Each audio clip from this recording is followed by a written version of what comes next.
Glenn Beck program. Oh, no, take this one. No. Sorry, I do know this.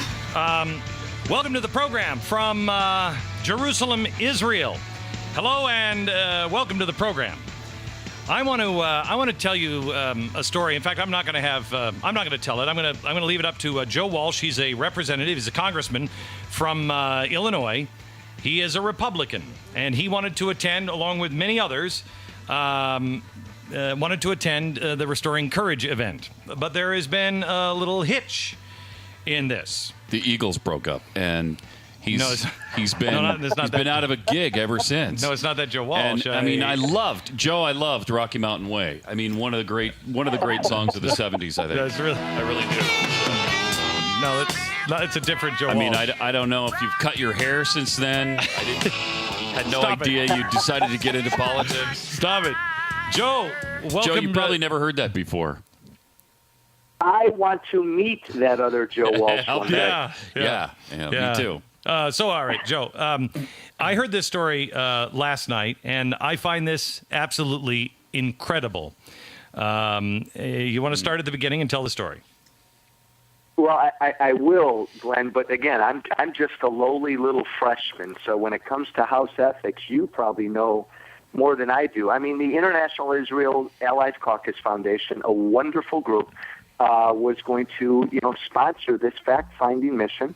Was going to come over for 2 or 3 days, engage in some very interesting meetings with some Israeli officials, join you at your 2 very important events, promoting, an undivided Jerusalem as the undivided capital of Israel. And lo and behold, ethics yesterday did not approve the trip.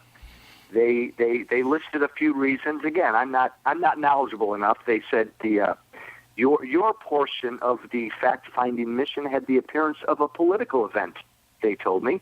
They said there wasn't enough meeting time built into the schedule, and they identified the Israeli Allies Caucus Foundation as a lobbying group currently lobbying Congress on legislation when, in fact, they're a 501c3 charity.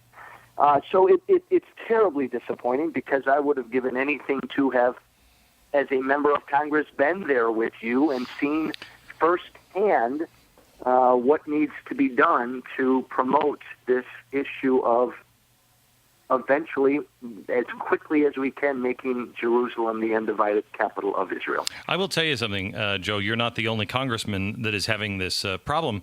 They have been having a problem with John Boehner's office approving anybody who has wanted to join on this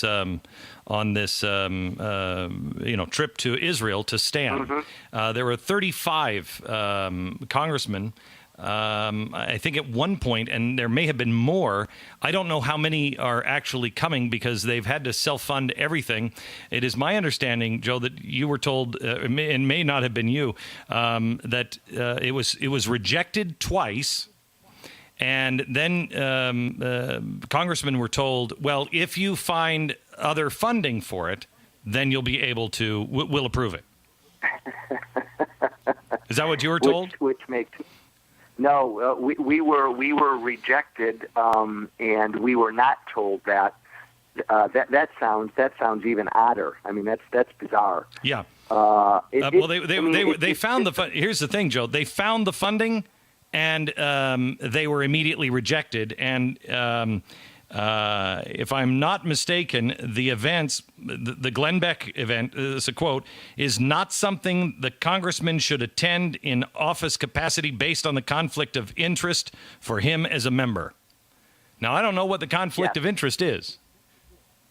And again, Glenn, I'm with you. I don't either. To me, it purely is additional, an additional way to go over there and do some fact-finding and learn. That's what we as members of Congress do.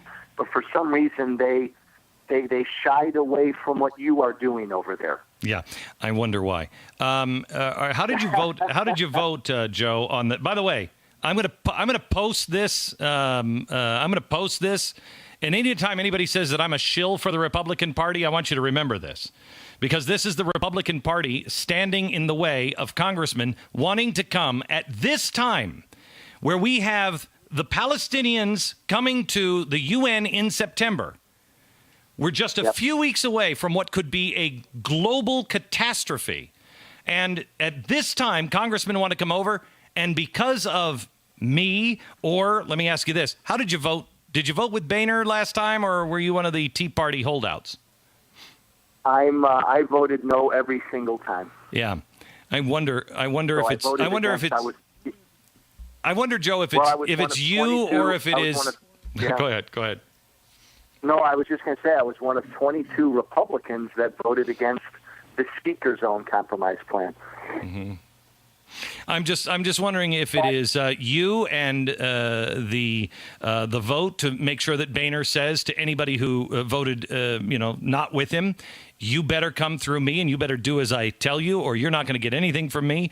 Or if it is me as somebody who holds the Republicans' feet to the fire, if that's what's letting Speaker Boehner and the Republican Party try to stand in the way of people coming to Israel at this critical time.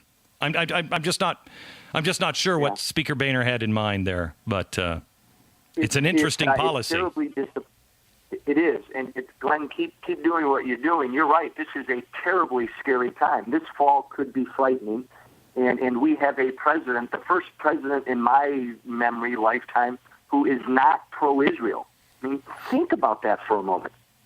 It's beyond scary, and members of Congress right now need to be as informed as they can be. And to not allow us to do that is surprising to me. I'm just a freshman. I don't know enough, but it's disappointing.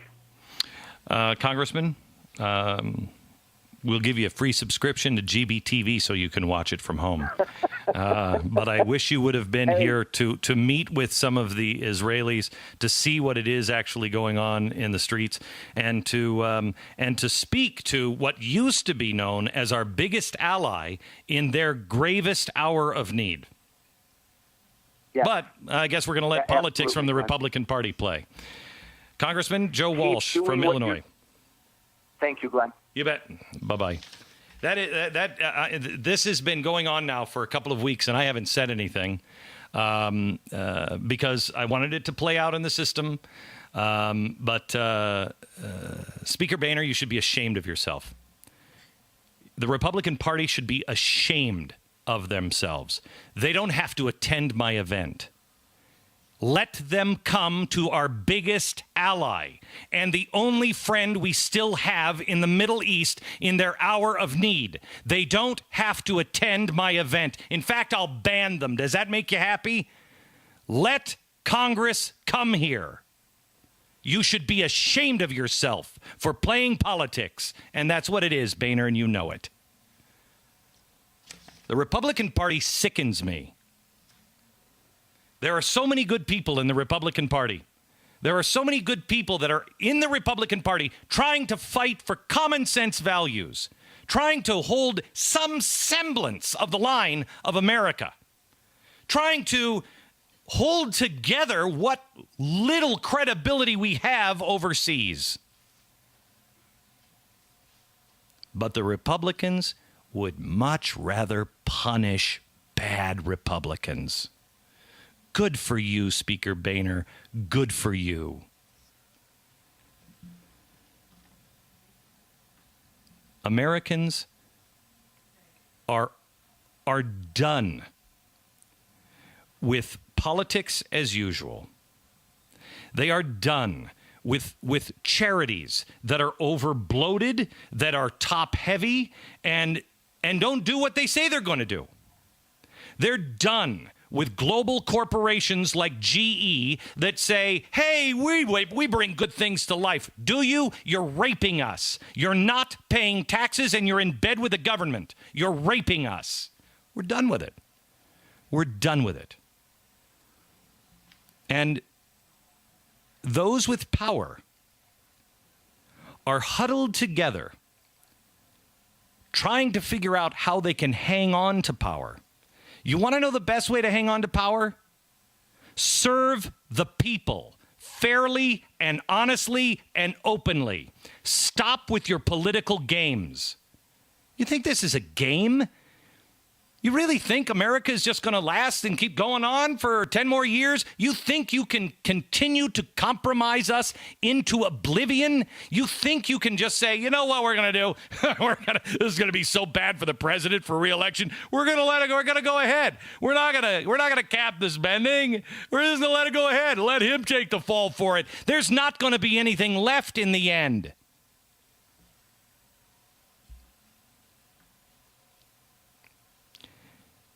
You politicians in Washington sicken me. The American people are done with the games. We'd sure like your help in fixing the country. But if you're going to continue to play games, you're meaningless. You're meaningless. The American people will fix it herself. We'll just keep doing. I don't know what you've done, John Boehner. I've created 92 jobs. How many jobs have you created? I'm trying to keep my head above water despite the fact of what you people do in Washington. You keep playing games. You keep playing games, Washington. God help you if something happens in Israel. God help you all. America has always stood with Israel. Now, I happen to be a right-wing religious zealot, I guess, but I always will. And I believe America will always stand with Israel as well, despite what you guys in Washington decide to do, the games that you want to play. Speaker Boehner, thank you for revealing yourself for exactly who you are. Sponsor this half hour is Liberty Safe.